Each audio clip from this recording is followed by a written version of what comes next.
കൊടകര കുഴൽപ്പണക്കേസ് അന്വേഷണത്തിന് പുതിയ സംഘം കൊച്ചി DCP കെ സുദർശന്റെ നേതൃത്വത്തിലുള്ള 8-അംഗ സംഘം കേസ് അന്വേഷിക്കും. അന്വേഷണ ഉദ്യോഗസ്ഥൻ വി കെ രാജുവിനെ സംഘത്തിൽ നിലനിർത്തി.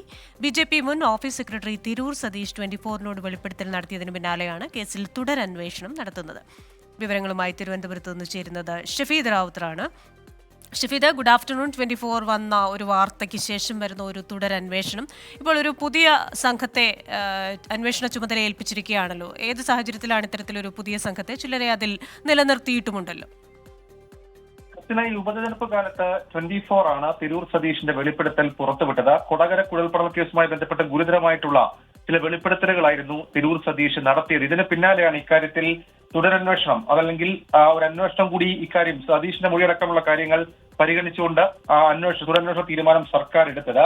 ഏതായാലും കൊച്ചി DCP കെ സുദർശന്റെ നേതൃത്വത്തിൽ 8-അംഗ സംഘം ഇനി കൊടകര കുഴൽപ്പണ കേസ് അന്വേഷിക്കും. നേരത്തെ ഈ കേസ് അന്വേഷിച്ച, അതായത് മുൻപത്തെ സാഹചര്യത്തിൽ കേസ് അന്വേഷിച്ച ഉദ്യോഗസ്ഥനായിട്ടുള്ള വി കെ രാജുവിനെ ഈ സംഘത്തിൽ നിലനിർത്തിയിട്ടുണ്ട്. അന്വേഷണത്തിന്റെ മേൽനോട്ടം അത് തൃശൂർ DIG തോംസൺ ജോസിനാണ്. DGP ആണ് ഇത് സംബന്ധിച്ച പോലീസ് ആസ്ഥാനത്ത് നിന്ന് ഉത്തരവിറക്കിയിട്ടുള്ളത്. എത്രയും വേഗം അന്വേഷണം പൂർത്തിയാക്കുന്ന നിർദ്ദേശം കൂടി ഇതുമായി ബന്ധപ്പെട്ട DGP നൽകിയിട്ടുണ്ട്. ക്രിസ്റ്റീന, ശരി. തിരുവനന്തപുരത്ത് നിന്ന് വിവരങ്ങൾ നൽകുകയായിരുന്നു ഷഫീദ് റാവുത്തർ.